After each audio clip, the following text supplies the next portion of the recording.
안녕하세요 여러분, 태권도 안무가 박성영입니다. 안녕하세요, 소진이요. 자, 오늘은 챕터 6 앞뒤 이동 동작을 해볼 건데요. 우리가 앞으로 그리고 뒤로 이동을 할 때 어떤 동작들을 가지고 구성을 해야 되는지를 이번 시간에 이야기를 나눠보도록 하겠습니다. 우리가 이번 작품에서 어떤 동선을 선택했더라? 전 십자야 했어요. 십자가 있잖아. 그럼 십자가는 당연히 이제 앞과 뒤가 있겠지. 예를 들어서 동선이 내 동선은 동그라미야, Z자야. 그럼 나는 앞과 뒤로 가는 게 없는데 할지라도 이 방법을 응용하셔도 좋습니다. 자, 앞과 뒤를 이동할 때는 어떤 방법들이 있을까? 발차기를 한다거나 앞으로 넓게 나가는 그런 동작들 스텝을 뛰거나 줄로서 가거나 옆으로 부르면서 가? 이따 보여줄 거지? 아니요. 앞으로 뒤로 이동을 할 때에는 어떤 식이 있냐면은 수진이가 말한 대로 정말 다양하게 여러 가지 방법이 있어요. 뭐 앞으로 구를 수도 있고 옆돌기를 할 수도 있고 뛰어 옆차기 할 수도 있고 여러 가지 고난이도 기술들도 많은데요. 하지만 우리가 이번에 작품이 유치원생들을 위한 작품이고 또 간단하고 쉬운 작품을 만들 때는 이런 식으로 구성을 해보는 게 좋습니다. 첫 번째, 앞과 뒤로 이동할 때에는 제자리 스텝을 이용하는 거고요. 이 스텝을 하면서 앞으로 그리고 뒤로 이동을 해볼 수도 있고요. 자, 두 번째는 뭘까요? 동작. 무슨 동작? 뭐 주춤서기, 앞구비 이런 것들. 주춤석이나 앞구비를 하면서 이동할 수도 있죠. 두 번째, 우리가 발차기를 해보면서 앞과 뒤로 이동을 해볼 건데요. 대신 앞뒤 이동할 때는 최대한 보는 사람들에게 뒷모습이 보이지 않도록 한다면 더 좋을 것 같습니다. 왜 뒷모습을 보냐고요? 뒤를 보고 동작을 한다고 생각해보자. 뒤를 보고 그 아래막으로 주먹질이기 발차기를 했어. 그러면은 그 동작들이 보여줄 수 있는 모습이 관객들이 잘 보여줄까?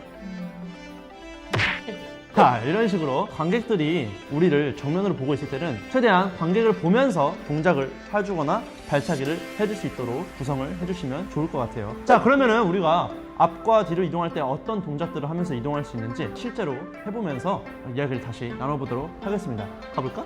고고고. 어떤 식으로 한번 가볼까? 스텝. 앞으로 먼저, 뒤로 먼저 가면.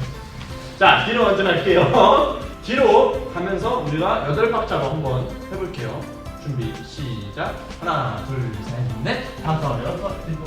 바꾼다 말해야죠. 혼자 하면 어떡해요? 오케이. 자, 한번 바꿔줄게요. 여기서 4박자 뛰면서 뒤로 가고 다시 4박자 뛰면서 뒤로 가고 해볼게요. 준비, 시작. 하나, 둘, 셋, 넷, 다섯, 여섯, 일곱, 여덟. 자, 이런 식으로 한번 간단하게 이동을 해볼 건데요. 자, 그럼 앞으로 이동할 때 앞으로 이동할 때는 우리가 어떤 거를 해볼지 한번 보겠습니다. 동작으로 가요 우리. X자 주춤서기로 아래 맞기. 준서이 아래 맞게. 다시 정면 X 아래 맞기. 하나, 둘, 셋, 넷. 그러면은 뒤로 먼저 가서 하나, 둘, 셋, 넷, 다섯, 여섯, 일곱, 여덟 하고 모았다가 앞으로, 모았다가 앞으로. 자, 이렇게 되면 제자리까지 왔네. 이제 다시 앞으로 갈 때는. 이제 다시 앞으로 갈 때. 왜요? 십자가에서 뒤로 갔다 앞으로 왔지. 아 그러네? 그다음 앞차기, 자기. 앞차기. 그러면은 앞차기 자세, 앞차기 자세. 아 좋을 것 같아. 이렇게. 그러면은 이것도 스텝. 셋, 이거 반기면서 만나는 거지.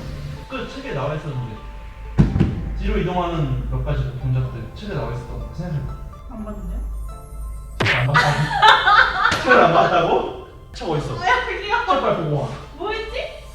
뭐 할 거야 뒤로 갈 때? 박수 치면서? 아 이거 이거야? 하나, 둘, 셋, 넷, 다섯, 여섯, 일곱, 여덟. 그러면은 우리가 뒤로 다시 갈 때는 이런 식으로 할게요. 하나의 박수로 갈게요. 시작. 하나, 둘, 셋, 넷. 자, 이런 식으로 뒤로 이동하는 것까지 앞뒤 이동하는 거를 한번 정해보았습니다. 첫 번째 뭐였죠? 뒤로 스텝하면서 4박자, 손 바꿔서 4박자. 그다음 다시 앞으로 가면서 X자, 주춤서기 아래맞기, R자, 주춤서 아래맞기. 그 다음 다시 앞으로 갈 때는 발차고 자세, 발차고 자세. 그 다음에 박수를 치면서 이동을 합니다. 이런 식으로 앞뒤 이동 동작을 미리 만들어 놓으신다면은 동작 세트 그리고 앞뒤 이동 동작 이거를 순서만 나중에 붙여주시면 아주 간단하게 태권체조 작품을 완성하실 수가 있습니다. 다음은 마지막 순서입니다. 어떤 거야? 마지막 순서. 시작과 끝. 그렇지. 자, 우리가 어떻게 작품을 시작하고 그리고 어떤 마무리 동작을 통해서 작품을 마무리 지을 건지 이야기를 나눠볼 건데요. 다음은 챕터 6. 7 아니에요? 언행 보일지 먼저. 아, 식스. 이긴 식스. 조용해라. 식스. 그만해라. 그만. 자, 우리가 다음에는 챕터 7 시작과 마무리 동작을 오시기 전에 한번 자신의 작품을 구성해 보시고 난 다음에 오셔도 체크! 아주 뭐야? 좋습니다. 오늘도 우리와 함께 태권시즈를 만들면서 이 영상이 유익하셨다면 좋아요와 구독 부탁드릴게요. 안녕.